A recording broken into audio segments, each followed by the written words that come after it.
Assalamualaikum dan salam sejahtera. Saya Siti Nur Aiwaida binti Muhammad Dahari. Dan saya Nur Adriana Afina binti Muhammad Haiwan.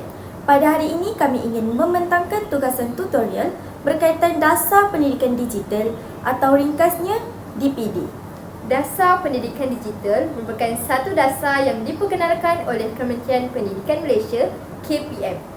Ia bertujuan untuk menyediakan ekosistem pembelajaran digital yang menyeluruh serta melahirkan pelajar yang celik teknologi, beretika dan juga berdaya saing dalam dunia abad ke-21 ini. DPD juga menekankan penggunaan teknologi secara inklusif, bertanggungjawab dan juga selamat. Berdasarkan kajian kami terhadap DPD, terdapat banyak kelebihan penggunaan sumber digital dalam pendidikan. Contohnya, akses kepada maklumat menjadi lebih cepat dan mudah. Pelajar boleh mencari bahan pembelajaran di internet tanpa perlu bergantung sepenuhnya kepada buku-buku teks. Selain daripada itu, pembelajaran menjadi lebih interaktif dan juga menyeronokkan. Pelajar boleh menonton video, bermain kuis dalam talian dan juga menyertai sesi pembelajaran secara langsung. Ini dapat membantu meningkatkan minat belajar dan pemahaman terhadap sesuatu topik.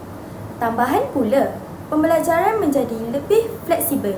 Pelajar boleh belajar mengikut masa dan tempat yang sesuai dengan mereka, sama ada di rumah, di sekolah atau di mana-mana sahaja selagi ada internet.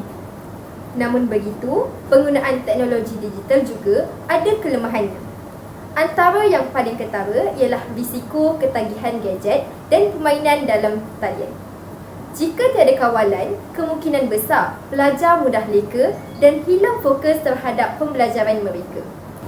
Bukan itu sahaja, jurang digital antara pelajar bandar dan luar bandar juga akan terjadi. Ada pelajar yang tidak mempunyai peranti ataupun sambungan internet yang stabil dan ini akan menyukarkan mereka untuk mengikuti pembelajaran digital dengan berkesan. Masalah lain yang turut timbul ialah keselamatan cyber.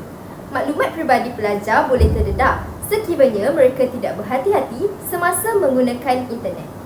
Penyebaran maklumat palsu dan juga buli cyber juga akan terjadi dan menjadi cabaran besar dalam era digital ini.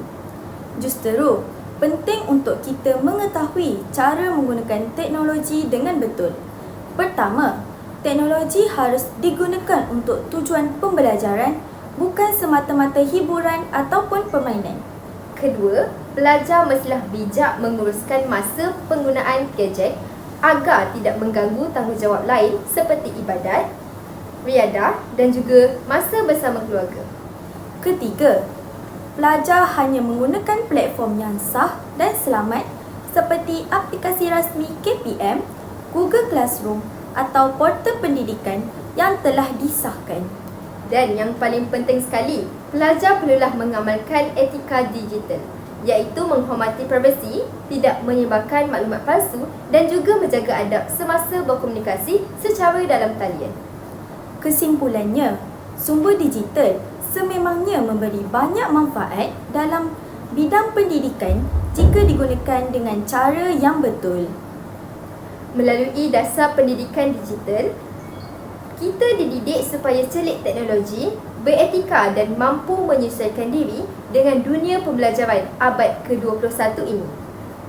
Sekian sahaja pembentangan daripada kami. Terima kasih atas perhatian anda.